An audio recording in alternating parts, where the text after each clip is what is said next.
All right, before we get going, I'm sure some of you guys want me to comment on Friday's report, but I'm not going to do that. My responsibilities to the Buckeyes, my responsibilities to this team, and making sure that we're ready to play in 12 days, and that's where we're going to keep the focus. That being said, Julian Sayin will be the starting quarterback against Texas. It was a close competition. I think both guys, we all feel confident, can win a game for us. I think Julian separated himself really over the last week with his consistent play. I feel like our guys are confident again with both quarterbacks. I think we'll need both quarterbacks. Lincoln did a lot of great things, but we're going to name Julian the starter here, give him the majority of the reps with the ones, and go prepare to beat Texas. All right, we're going to open up the floor for questions. Dan Holt, 11 Warriors. Yeah, just following up on that, just what was it about Julian over the last couple of weeks that made the difference, ultimately allowed him to win the job? Well, I think you're always looking for consistency and taking care of the football. And when you start with practice one in the spring and then kind of do,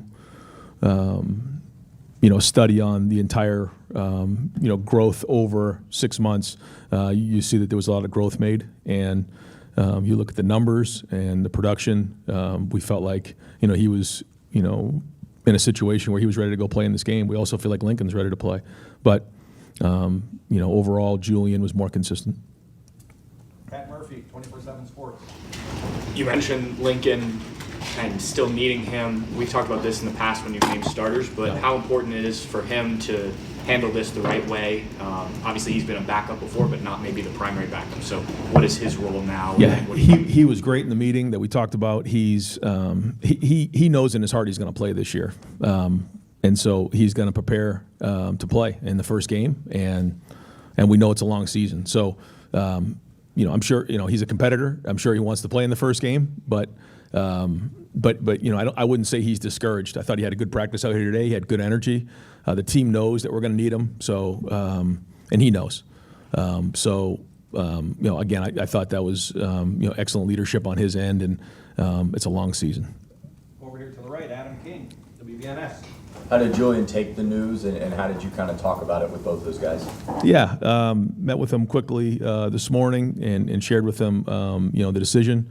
I'll leave most of the conversation between us, but as you can imagine, talked about winning this first game, being the best quarterback room in the country, taking care of the ball, making routine plays routinely, and what comes with that.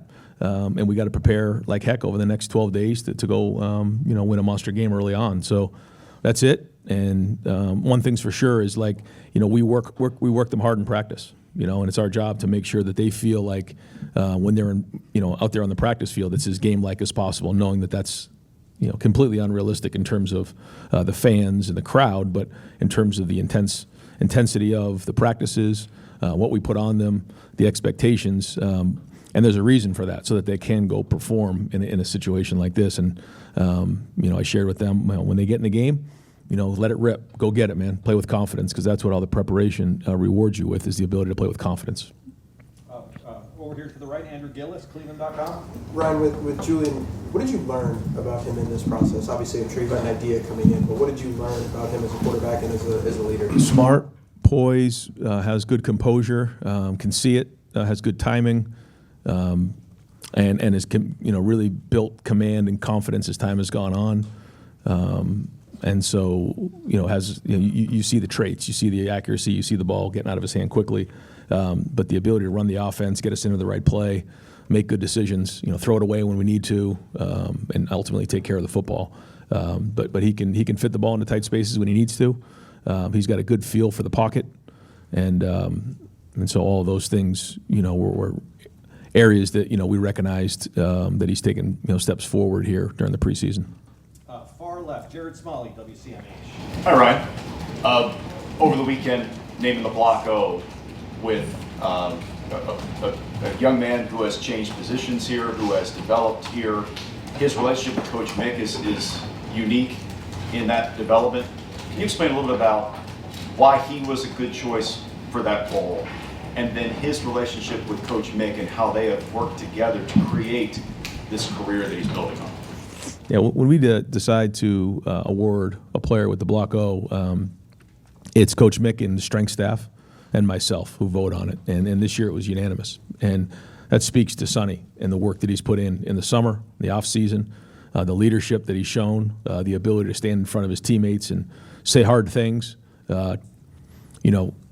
Part of being a leader is, being comfortable with conflict. And I've seen him grow in that area. He came in really as a senior in high school, his freshman year. And, he forewent his senior year to come here early, grew, and just got, more and more indoctrinated in the program. And certainly this program runs deep into his family, and it means a lot to him. And so, this is somebody that cares a lot about his teammates, loves Ohio State, loves the Buckeyes, but has become a tremendous leader and obviously an excellent player. And so all those things wrapped into one show you why he deserves that award.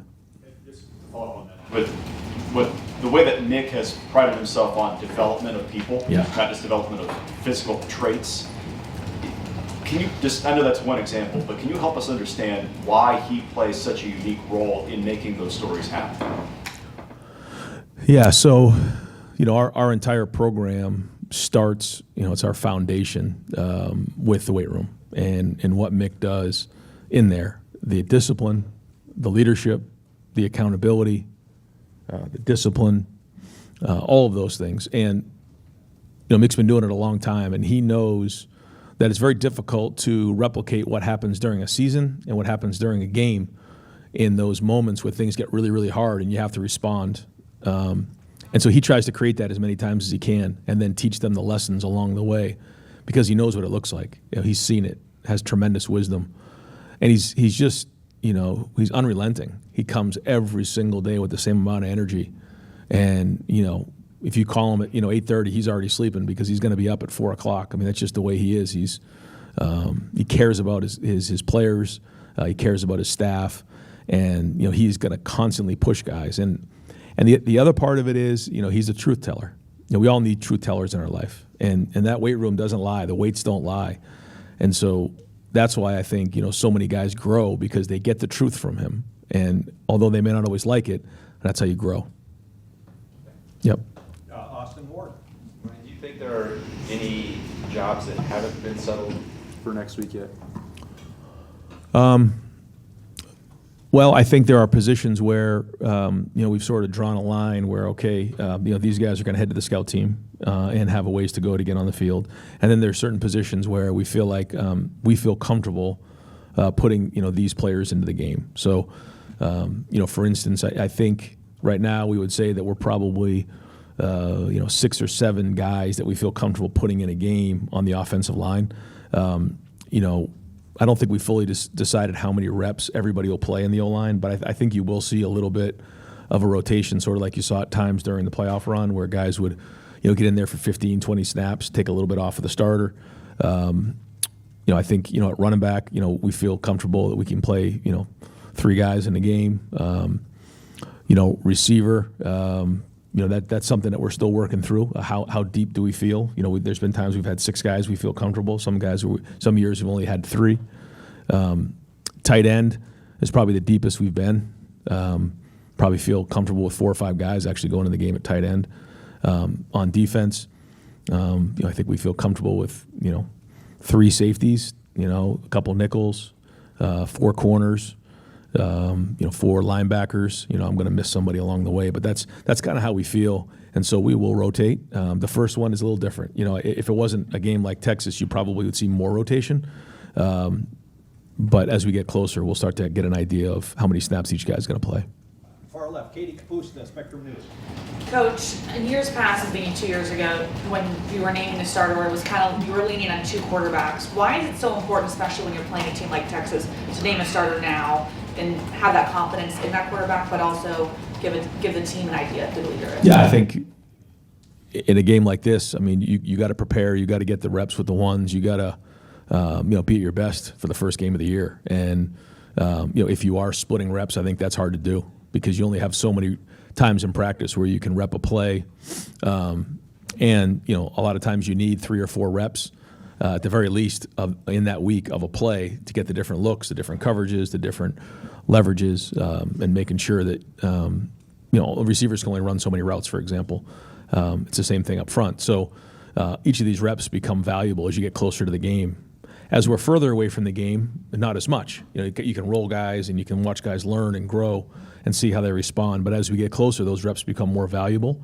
So we want to make sure that the guy who's starting is getting the majority of those reps with the ones. Now, that being said, Lincoln has to be ready too, so he will get some reps with the ones. But that's why we made the decision here today. Cameron T. Robinson, The Athletic. Brian, a couple days ago, we talked to Larry, and he mentioned as long as his career has gone on, he's never had a situation like this where he had 4 guys go to the NFL and have to replace that. And going to the offseason, he made some personal and also like technical adjustments with the what he was doing. I'm curious what you've seen different from him and how you feel like that impacted that this offseason. Well, I was thinking about that because if some of those guys had decided to go to the NFL the year before, some of those guys like Caden and KJ, they still would have had to play last year. So, there's still some good experience in that room.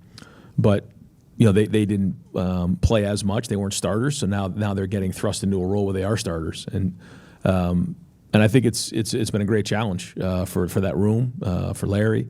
And I think you're seeing growth there. The first challenge will be on Saturday. And we'll see where these guys are at and go from there. I think we're going to get great feedback across the team coming out of this first game on where we are. But we are seeing a lot of progress there. And he's doing everything he can to make sure those guys are ready. Rob Aller, Columbus Dispatch.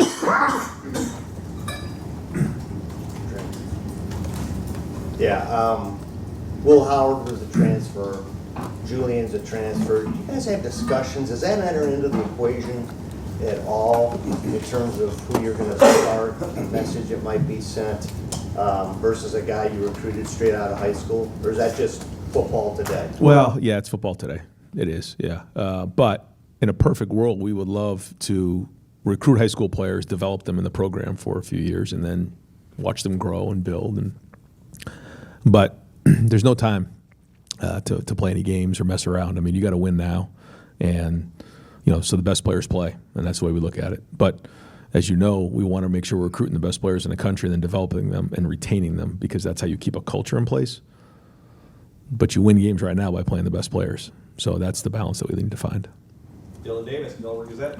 I asked you coming out of the spring about Tabor and just where his standing was in the quarterback room, and we talked about the experience and how you can simulate that or you can't simulate that for that matter.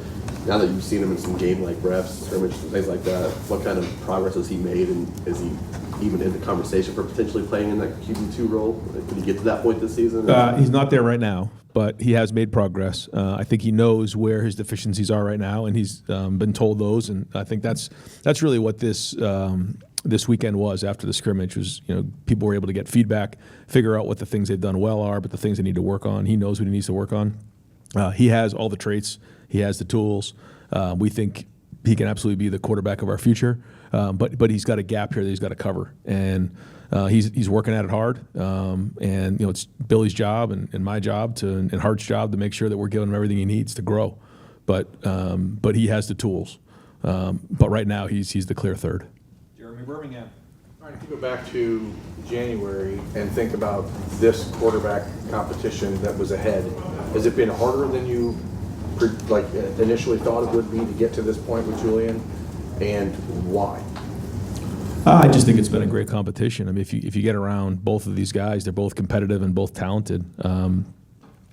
Lincoln really has done some great things. I mean, as you guys know, he's a tremendous athlete, and I just think he's only still scratching the surface on what he can be, and so he's got to continue to grow. And I think he knows that. I think when you get around him, you'll feel that. Where if it was a quarterback that had been around football his entire life and he was kind of tapped out and hit his ceiling, he'd be more frustrated. I think he knows he's still got a lot of runway here for his career. And so, he's growing and getting better every day. You can see it.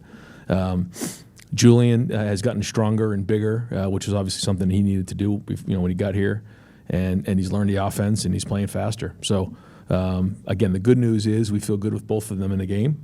And it was good to see them compete. And I think we're going to need both of them. But when it comes to understanding transfer quarterbacks, guys that you recruited Julian, but not all that aggressively because he was committed to Alabama for a year. So Is it harder to understand someone's personality and how they're going to fit maybe than it used to be when someone you've recruited for years? Yeah, I think it takes a little longer to get to know them when you've recruited, especially quarterbacks is so, starts so early these days that you kind of know them for a few years before they get here. We didn't have that luxury with Julian, but he's been here for over a year, so we've got a great handle on him, and he's an easy guy to read, and the same thing with Will. We didn't know him very long, but we got it figured out pretty quick. Again, that's kind of the way of college football nowadays. Spencer Holbrook.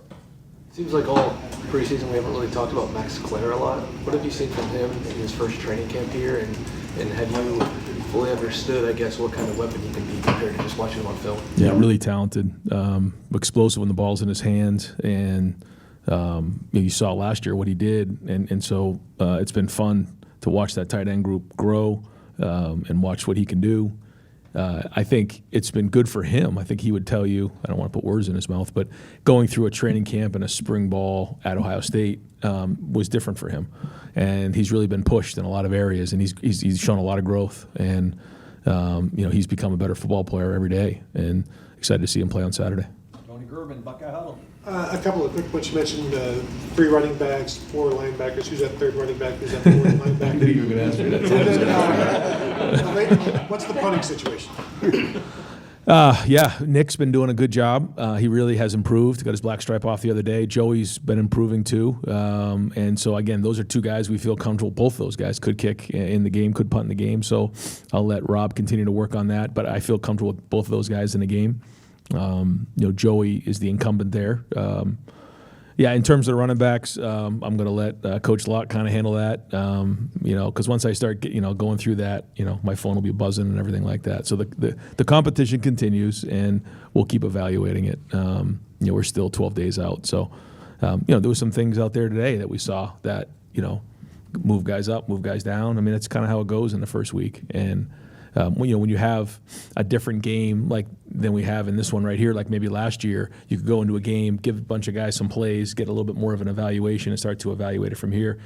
Here we got to make some really great assumptions and then let them go play and evaluate it, and then we're going to get some real strong feedback coming out of it. So, but I'll tell you this: our guys are fired up about this first one, man. It's edgy out there, it's competitive.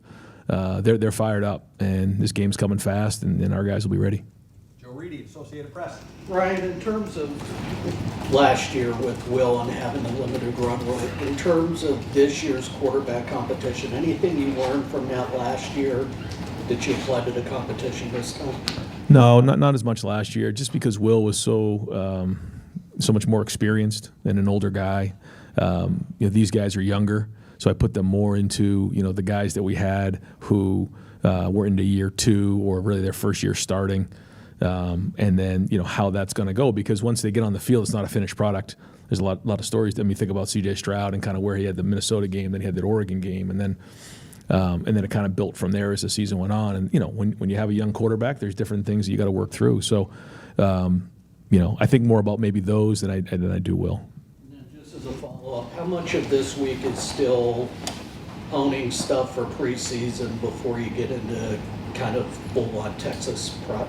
Yep, it's been install up until Saturday, and then we start turning the corner here towards Texas. Doug Leamarise. Ryan, how the different types of quarterbacks that you've had at Ohio State, how has that affected your view of maybe what you are looking for ideally in a quarterback, and does sort of like the traits and the style of play affect the competition or not really? Yeah, it does. We obviously want somebody who can pass the ball and has innate accuracy. That's certainly something that has to happen. When you go from there, there's a lot of things that guys come with different skill sets, and I think when you look at the guys we've had, from JT to Dwayne, we had Joe, you had CJ, you had Justin. You had Kyle, you had Will, and now we have Julian and Lincoln. They're all kind of different styles, but I think what they all shared in common is that they were accurate throwing the ball. They were all smart, good leaders. The size, the quickness, the arm strength, the athleticism, I think that all differed. But, we can tailor it based on what they can do. Lincoln's athleticism that you mentioned, can that help you in a Yes. situation, in a package? Could he be on the field in any way? Sure. Yep. Bill Landis. When a young quarterback can kind of see the picture, the way you were saying about Julian a few minutes ago, how much does that expedite the development process? And can you maybe contextualize at all how he is in that area compared to some other young quarterbacks you've worked with? Yeah, I think he sees it, but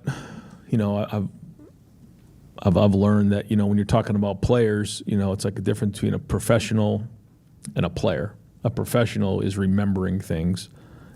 A player is learning because they haven't seen that look before. And I think when you look at just even in college football, the guys who have probably had the most success, if you're just looking at trends, are the guys that have been in college game for 4 and 5 years.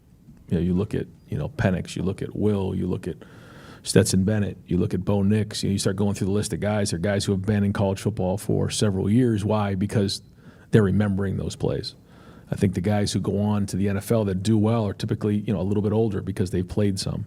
And I think that goes back to the conversation of when as a quarterback are you actually playing the game of football? These guys nowadays, they'll play some 7-on-7, they'll throw routes on air, but maybe they're only playing anywhere from 10 to 12, maybe some states 14 games a year. And of those games, how many passes are you actually throwing? So when you start to look at it like that, there's not a lot of reps to be had. And so these guys are learning over and over again. And then depending on what style of play they played in high school, does it translate to college? What was their supporting cast? There's a lot of things that come into play. So all of those reps are important so that they're actually, when they make a mistake, they're learning, and then they can remember that play. Okay, I got this coverage on this play, and now I can go play, as opposed to, okay, and now I'm learning that against this coverage on this route or against this protection, I need to do this. And there's a lot that comes with playing quarterback. But there's certain things that players, can see. They can anticipate spatial awareness, body language. They have anticipation on where, routes are going to be. They can read body language and things like that. So, if it was that easy, I think NFL clubs would have a lot easier time drafting these guys. We're trying to figure them out when they're in high school. NFL teams are trying to figure them out, when they're 22 and 23 years old. So it's not a perfect science, but I know it's a long answer, but there's a lot that goes with it in that growth. Stefan Kreisnig, Cleveland.com. Kind of following up on that, like with your track record at Ohio State, Will was kind of the anomaly in terms of veteran who comes in, transfers. What do you enjoy about the process of getting a guy from high school? I know Julian didn't start here, but he was, a week into college when he got here. Like, what do you enjoy about the process of taking a raw talent like that and turning him into, starting quarterback that's going to face Texas week 1? Yeah, it's a at times frustrating process, but it is rewarding when you see them come out the back end. I think about like Dwayne in the Maryland game where he ran for 3 touchdowns. I think about Justin in that Clemson game. I think about CJ in the Georgia game. And as you bring these guys along, you're like, now they got it, now they're ready. And along the way, you try to help them because they don't know what they don't know, and you try to counsel them the best you can. It's like raising a son, and you bring them along. It's like that at any position, though. I think that you would see that with our coaches at every position here at Ohio State. But I think it's different at quarterback because there's so much expectation and there's so much on their plate, and there's obviously a lot of attention that's given to them. So that's another part. He talks about conversations with the quarterbacks that when you come in and you're a recruit here, you have to realize what comes with it, the good and the not so good. Andy Anders, 11 Warriors. Yeah, just following up on the offensive line, you said 6 or 7 guys. Is there a defined starting 5? Who are those 6 or 7? What's the situation? We feel like there's 5 that we're going to go with here, and then I feel like there's 2 or 3 other guys that we can put in and rotate. I won't get into that right now. As we get closer, we'll see. But those guys are grinding, man. They're working. I think all 3 O-line coaches are doing a great job. I think there's good leadership there, but they need to play well in this first game to take some pressure off of the quarterback. Joe Nugent, WCMH. No doubt Brandon Innes has made a lot of big plays for this team, but what does it say about him to become a captain without officially starting a game to this point? Well, it just has a strong personality. I like the way that he encourages his teammates. I mean, if you watch him last year, When Carnell, I have pictures in my head of when Carnell Tate caught that double move against Northwestern and Wrigley. I remember watching him run down the field on the third and Jeremiah. He's the first guy chasing down a play because he's just a great teammate. He encourages his teammates. Well, his work ethic now has now he's into year 3 here, and his body of work is starting to speak for itself. So he's not only a great teammate, but now he's become an excellent player. And when things got a little dicey in camp, he was the guy that spoke up. He was the guy that challenged everybody. And because of the work he put in and how much he cares his teammates sat up and listened and responded. That's the other thing. It's one thing to say something. It's another thing to watch him respond. He did that multiple times during camp. Brought the whole offense together and got them fired up and got them moving. And that took a big step. And that probably had an impact on him being voted captain. Bill Rabinowitz, Columbus Dispatch. Do you have a leader or a decision at safety? A leader at safety? Yeah, I'd say the leader is Caleb Downs. That I know, between. This question. Yeah. Jalen and Malik. I think they're both ready to play. I think they're both doing well. I like what they do. We tackled, again, a decent amount here during the preseason, and I felt like they're playing faster. I think they do, being with Caleb, they do play faster. There's a certain level of confidence when you see two back there. I think that's good. I also, Leroy has stepped up. Fahim has stepped up. So those guys are going to have to give us snaps as well. You had said last week or whenever it was, and it seems like it's been confirmed. Is Austin Cyril definitely going to be the left tackle, or is still sorting that out? Yeah. You guys keep asking these questions. Yeah. All right. Mercy. Yeah, Austin will be the left tackle. But that's it. You guys aren't getting any more. Joey Kaufman, Columbus Dispatch. Ryan, this is with Julian. This is the first time in a couple years where you've had a starter going into August, September who's never started a game in college. Because even Kyle, 23, had the benefit of having that starting attack record. What is reasonable for people and expectations? Just because even CJ in 21, it's unforgiving time for him to get into the. So what is expectations properly and sure the chance to grow? Just win, baby. That's it, man. Just win. Find a way to win. One more point than them. If it's 14-13 or 65-64, we got to find a way to win. That's it. That's all that matters. And we're not going to worry about the what ifs and all that other stuff. We're gonna let it fly. And I said that to him today, and I said the same thing to Lincoln. We're gonna let this thing go when we're in the game, and that's it. And we're not going to worry about all the other stuff because we know that the expectation is to win every game. But in this game, find a way to go 1-0 on Saturday night. That's it, and we'll go from there. Got time for just a few more. Tim May. You've done this a million times, Ryan. I'm gonna go through it again.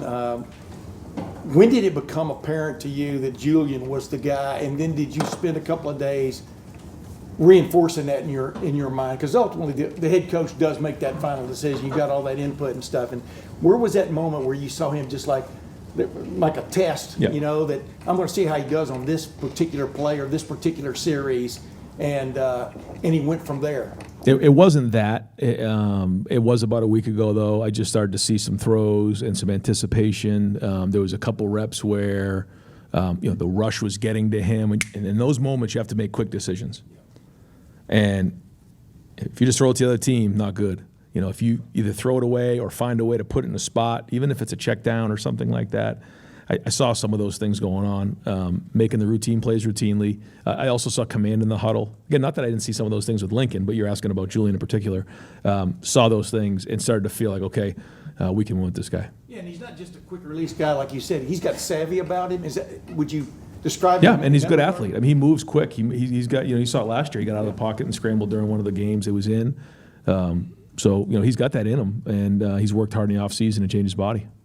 Stephen Means, Cleveland.com. Just kind of following up on what Joey said. This is not the first time that you've had a young new quarterback going into a marquee game, but you've at least had some level of a build-up going into that marquee game.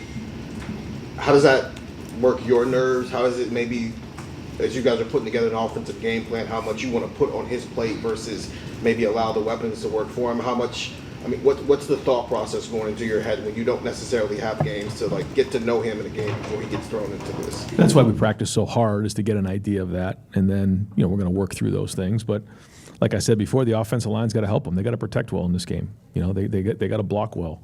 The receivers got to help him. The good news, he's got a great supporting cast around him, and we got to make sure that we're keeping it clean for him and get him into a rhythm, and then he can go play. But you're going to hear me. I'm like a broken record. We got to make those routine plays routinely, keep us on schedule, and then really play well in the situations. And that's it. We can sit around and talk about all the what ifs, but let's go, man. We put a lot of work into this thing. You think about all the different practices we've had. Time to go put it on the field and let it rip. And you got to trust your training when you're out there. That's the reward for all the preparation and training, is that you can go play with confidence. It's like when you walk into a test. If you haven't put the preparation in, you're nervous. If you know what's going on, then you walk right into that test and go. And so that's what we're going to do, and that's what he needs to do. And all he needs to do is just do what he's been doing. We've talked a lot about, that whole, Roy Hobbs myth, and you just need to be you. You're going to sink to the level of your training. And so, I think that he knows that the team has confidence, the coaches have confidence in him. So go let it rip. And I think, I shared with him, when I was, in that situation where I was competing for a starting job, and then, I won the job. I was like, okay, I was able to kind of put it into the next gear now, because the coaches, the team believe that I could go win that game. And, we're counting on that to give him a little juice here going into this first one. Just to use CJ maybe as an example, that didn't necessarily always look good the first couple of weeks. Did you have to develop a level of patience as he worked through his own things, and can you maybe apply that here if it doesn't look like the best possible version of Julian Sayin in week 1? Yeah, and that's part of the growth, and that's part of being at Ohio State. I don't know if anybody after that Oregon game, I saw it, he threw for 400 yards, and I'm like, oh, we got a special one, and they were ready to run him out of town. And so that's part of being a coach and counseling these young men is hey, okay, here's what we know, here's what you see. You got to trust the process on this thing, because that's what it's all about, and then just keep growing. It's going to be a long season, And I said this to the team before. Every season, each team has their own story to write. Last year's story's been written, and here we go. We're about to start the new one, and you just don't know where it's going to go. It's going to be a long journey, but we got to stick together, and it's got to be about the brotherhood, like it always is. Dave Holmes, WSYX. Yeah, I think the perception amongst fans is that this is by far the biggest, most stressful decision, quarterback, and certainly the ramifications are. But as a head coach, you have 100 things to be stressed about. Was this number one in the front of your mind the most stressful thing for you, or are there other things that you were actually more worried about than making this decision? There's so many things that go into getting ready for this first one. But yeah, quarterback, as you know, is right at the top of the list. But there's more to it than just that. It's everything. When you start to put your attention too much towards one thing, another problem will come up. So no, but we've known this has been important. But again, I feel good that there's two guys that we can put in the game and go play. There's been times you think about when we had Justin that one year, we didn't have quality backups. They were good guys and everything. They're great for the program. Thank God we had them. But they weren't we had two guys right there. And so that part's been good. But again, when you have guys who haven't done it before, certainly, there's an unknown there. But we know what we see in practice, and our guys believe in them. And both guys had a good practice today. Coach, you always talk about, the need to grow up and leadership obviously being a huge part of the game. These two guys learn from a guy like Will Howard, but you've said they don't need to be Will, they need to be their own kind of leader. Yeah. How have you seen Julian specifically develop as a leader and really grow in that area? And maybe how do you want to see him to continue to grow in that area? Yeah, I think just when you're in the huddle, you have an opportunity to look those 10 guys in the eye and take command, not only show that you know what you're doing, but to encourage them. When you're in a no-huddle situation, it's a lot different. Guys are, 20, 30 yards away. The line's up there looking at the defense. And so you don't have as many of those opportunities. I think, since we decided to huddle, it's really allowed the quarterback to take more of that leadership role. He saw that, and I think both of these quarterbacks have done a nice job of walking into that huddle and grabbing command. And when you call a play and you break that huddle crisp and get up to the line of scrimmage, there's something about that. And we need to continue to do that and talk to these guys when we get into these moments. What's going short yardage, man. We got to find a way. We got to knock the line of scrimmage back. Running back's got to get downhill. Red zone, third down. There's all these different things where now he gets in there and he can communicate that. And with the coach to player communication, we can give him some of those little things to, infuse into the huddle, which I think goes a long way. So I thought Will was really good at that. I thought Will was also extremely positive. I see Julian being the same way. I see Lincoln being the same way. And so now we got to go play. Last two questions. Steve Hellwagon? Hey, Coach. You talked about the leadership by Styles and Ennis. Yep. The other two guys, Downs, we know was an All-American, and Sierreveld. What did they do to raise their level of leadership to the level where they were voted as captains? I think it goes back to Mick in the weight room. We did this about I guess 3 years ago now, going on 3 or 4 years. Coming off of the end of the season, we bring a leadership. Well, first off, we vote on leaders. I think I've talked about this before. We bring in the team. We explain what a leader is. Sometimes I think we assume these guys know what being a leader is. We explain what it is, and then we vote on it. And we vote guys in based on their position, based on their class, and we usually get about 20 to 24 guys. We then break the guys up into squads, and then through mixed weight room program, these guys are put in leadership roles. If you're on a squad and somebody's late, the whole team, has to, is out of the locker room for a week, for example, or has to do community service or things like this. And then there's competitions within the squads. After spring's over, we revote again. Some guys are actually taken off the leadership. Some guys are brought onto the leadership committee. And then we go into the captains. And I think by the time you get to the captain's vote, the team has seen these guys in leadership roles. They've seen them in the good, they've seen them in courage, but they've also seen them in the tough spots. And I think all of those guys have grown from that, earned the respect of their teammates. And then we talk a lot about building trust. And I think all these guys have done that through their character, who they are, their connection, spending time with people, their competence, because that's a big part in football. Like, it's one thing to say all those things, but you're actually going to do your job, and then consistency. So I think our team trusts those guys because they've seen them in those situations. Coach, thank you very much. All right, guys, thanks.